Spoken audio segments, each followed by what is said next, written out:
राधे राधे सगळ्यांना. चला बघूया आपल्याला ओरॅकल डेककडनं काय मेसेज आहे.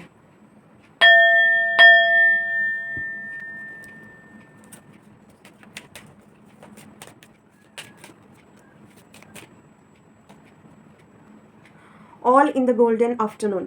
सगळंच काही एका गोल्डन आफ्टरनूनमध्ये अवेलेबल आहे. म्हणजे तुमच्यासाठी नवीन इन्स्पिरेशन, काहीतरी क्रिएटिव्ह गोष्टी, इमॅजिनेशन किंवा जे तुमचे थॉट्स आहेत त्याला प्रॉपर चालना देण्यासाठी ज्या गोष्टी आहेत त्या सगळं आफ्टरनूनमध्ये अवेलेबल आहेत. फक्त तुम्हाला त्या दृष्टीने बघण्याची आवश्यकता आहे आणि तुम्हाला विश्वास ठेवण्याची आवश्यकता आहे. बिलीव्हचा मेसेज आहे नेक्स्ट. तुम्हाला विश्वास ठेवण्याची आवश्यकता आहे. असं नाही आहे की फक्त तुम्ही बघाल आणि तुम्हाला लक्षात येतील गोष्टी. नाही, तुम्हाला विश्वास पण ठेवावा लागणार आहे. जे तुम्ही बघत आहात त्यावर विश्वास ठेवणं इज ऑल्सो इम्पॉर्टंट. कारण बरेचदा आपलं असं असतं की आपल्याला जे दिसतं त्यावरही आपण विश्वास नाही ठेवत. अरे असं थोडी ना शक्य आहे किंवा नाही, जे दिसत आहे त्यावर विश्वास ठेवणं हे पण तेवढंच जरुरी आहे जेवढं की अविश्वास ठेवणं. दोन्ही दृष्टीने विचार करून बघा ना, की हो असंही होऊ शकतं, असंही होऊ शकतं. आणि मग नंतर मग तुमचा इंट्युशन काय म्हणते यावर लक्ष द्या, की तुमचं इंट्युशन त्यावेळेस तुम्हाला सांगेल की नाही हेच गोष्ट बरोबर आहे. So you will follow that thing. चला बघूया आपल्याला एंजल्सकडनं काय मेसेज आहे.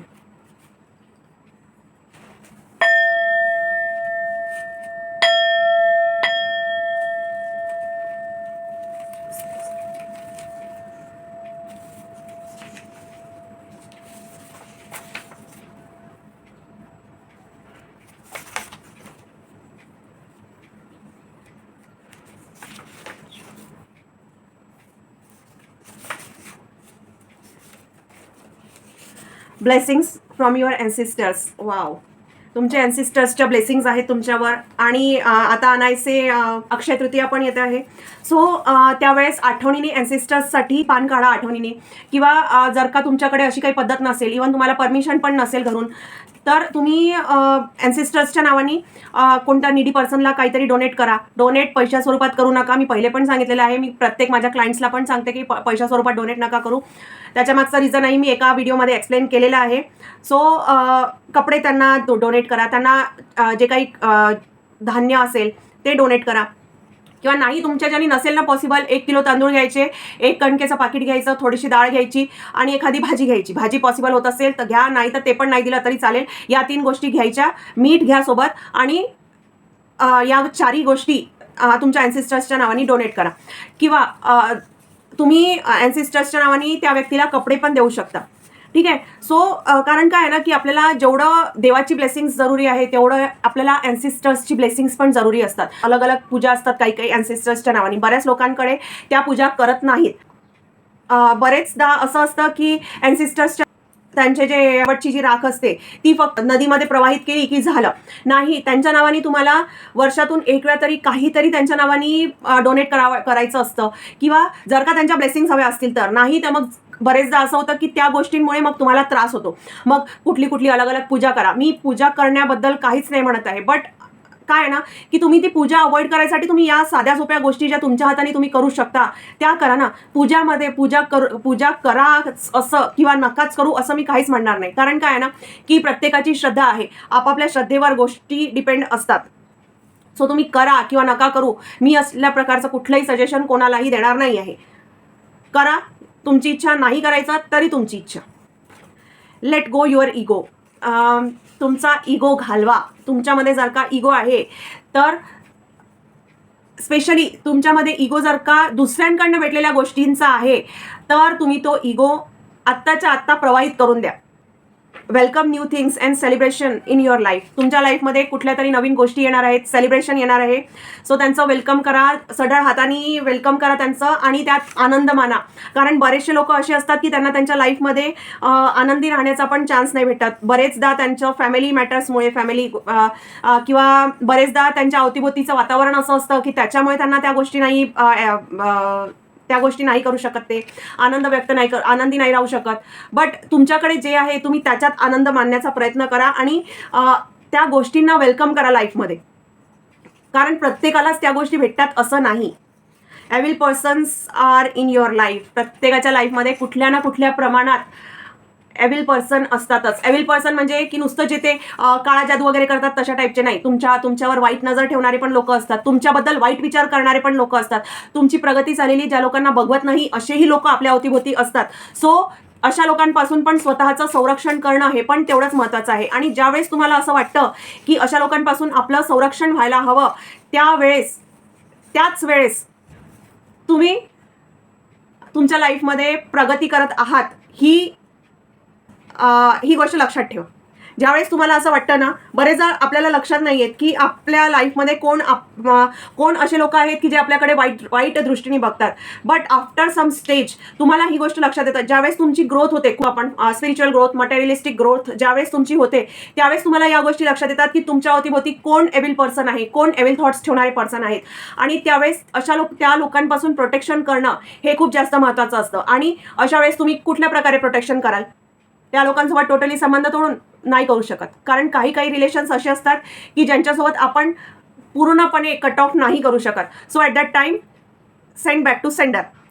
मग काय, जे लोक माझा रेग्युलरली व्हिडिओ बघत असतील त्या लोकांना माहिती आहे. ते लोक म्हणतील पण अंकिताचं फेवरेट सेंटेन्स आहे. हो, माझा फेवरेट सेंटेन्स आहे सेंड बॅक टू सेंडर. कारण लाईफमध्ये जेव्हा अशा एक्सपिरियन्स येतात ना, तेव्हा सेंड बॅक टू सेंडर हे सेंटेन्सच तुम्हाला खूप पॉझिटिव्ह रिझल्ट देतो.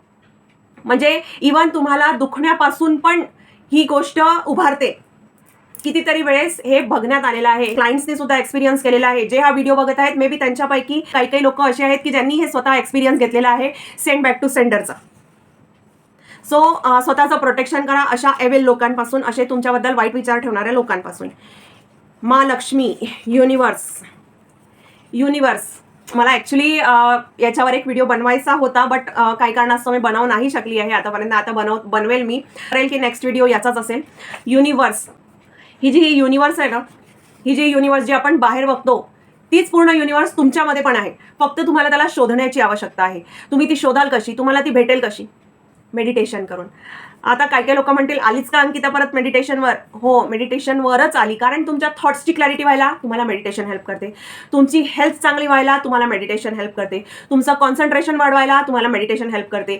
जी गोष्ट तुम्ही बाहेरच्या जगात शोधत आहात ती गोष्ट भेटायला तुम्हाला मेडिटेशन हेल्प करते. कारण जे आपल्याला असं वाटतं ना की बाहेर शांती आहे, बाहेर कुठेच शांती नाही आहे. शांती तुमची स्वतः जवळ आहे. मेडिटेशन करा, तुम्हाला शांती भेटेल. कारण या सगळ्या गोष्टी आपल्या जे ऋषीमुनी आहेत त्यांनी या ऑलरेडी सगळ्या लिहून ठेवलेल्या आहेत. फक्त आपल्यापर्यंत पोहोचायला या गोष्टींना टाईम लागलेला आहे. बरेच म्हणजे इवन आता जर का मी माझ्या घरचं सांगायला गेली तर माझे पप्पा बरेचदा ते मेडिटेशन नाही करत, बट ते मंत्रजप करतात. मंत्रजप करतात तर त्याच्यामुळे काय होते, त्यांचा ऑरा स्ट्रॉंग होते. जेव्हा तुम्ही मेडिटेशन करताना तुम्ही एक अलग ऑरामध्ये जाता आणि तुमचा मग ऑरा तुम्ही स्ट्रॉंग करता. सो त्याच्यासाठी मंत्रजप करणं किंवा मेडिटेशन करणं किंवा रेकी किंवा कुठलं गुरु करून तुम्ही स्वतःचा ऑरा स्ट्रॉंग करू शकता. आणि ज्या गोष्टी तुम्ही युनिवर्समध्ये शोधत आहात ते तुम्हाला त्यावेळेस कोणा थ्रू तरी तुम्हाला हे लक्षात येतं. ज्यावेळेस तुम्ही गुरु करता, गुरु पण तुम्हाला सेम सांगतो की तुम्ही मेडिटेशन करा, तुम्ही मंत्रजप करा. मंत्रजप आणि मेडिटेशन या गोष्टींचं महत्त्व खूप जास्त आहे आपल्या कल्चरमध्ये. फक्त आपण त्या गोष्टींवर विश्वास नाही ठेवत. ही एक रियालिटी आहे. आपण बऱ्याचदा गोष्टींवर विश्वास नाही ठेवत कारण आपल्याला तसे एक्सपिरियन्स नसतात आलेले. जेव्हा तुम्हाला एक्सपिरियन्स येतात at that time you will believe on such things. So meditation करा. महालक्ष्मी, वाव, महालक्ष्मीची एनर्जी आज आपल्यासोबत प्रेझेंट आहे.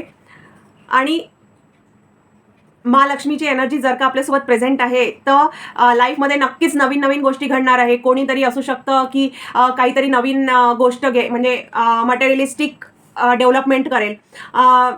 मटेरियलिस्टिक डेव्हलपमेंट म्हणजे कसं की असू शकते कोणी गाडीमध्ये इन्व्हेस्ट करेल, कोणी घरामध्ये इन्व्हेस्ट करेल, प्लॉट घेईल किंवा जागेमध्ये इन्व्हेस्ट करेल कोणी, असंही असू शकतं.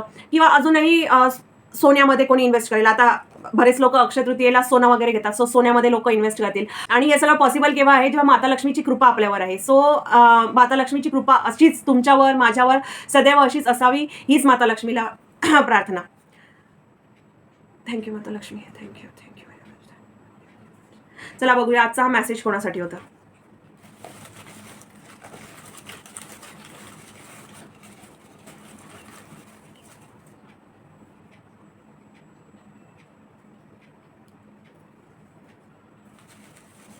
कोणाला तरी गायडन्सची आवश्यकता आहे कारण गायडन्सचा एक मेसेज आलेला आहे. गायडन्स भेटल्यामुळे त्यांना क्लॅरिटी येईल.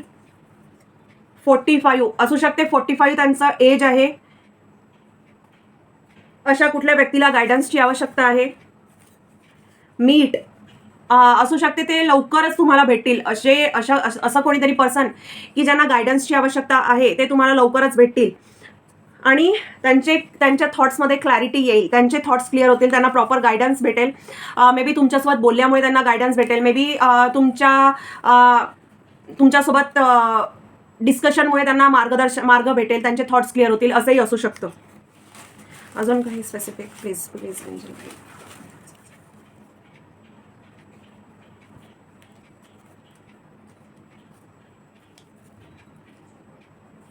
59 मॅजिक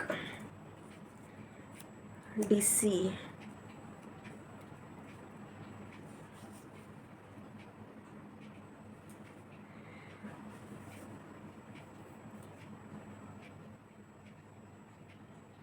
मॅजिक होणार आहे कोणाच्या तरी लाईफमध्ये. 59 एज असू शकते किंवा 1959 त्यांचा इयर ऑफ बर्थ असू शकतो. DC कोणीतरी DC झालेला आहे, डिस्कंटिन्यू करत आहे कोणीतरी कुठली तरी गोष्ट, बट ते डिस्कंटिन्यू करत आहेत म्हणून त्यांच्या लाईफमध्ये मॅजिक घडणार आहे.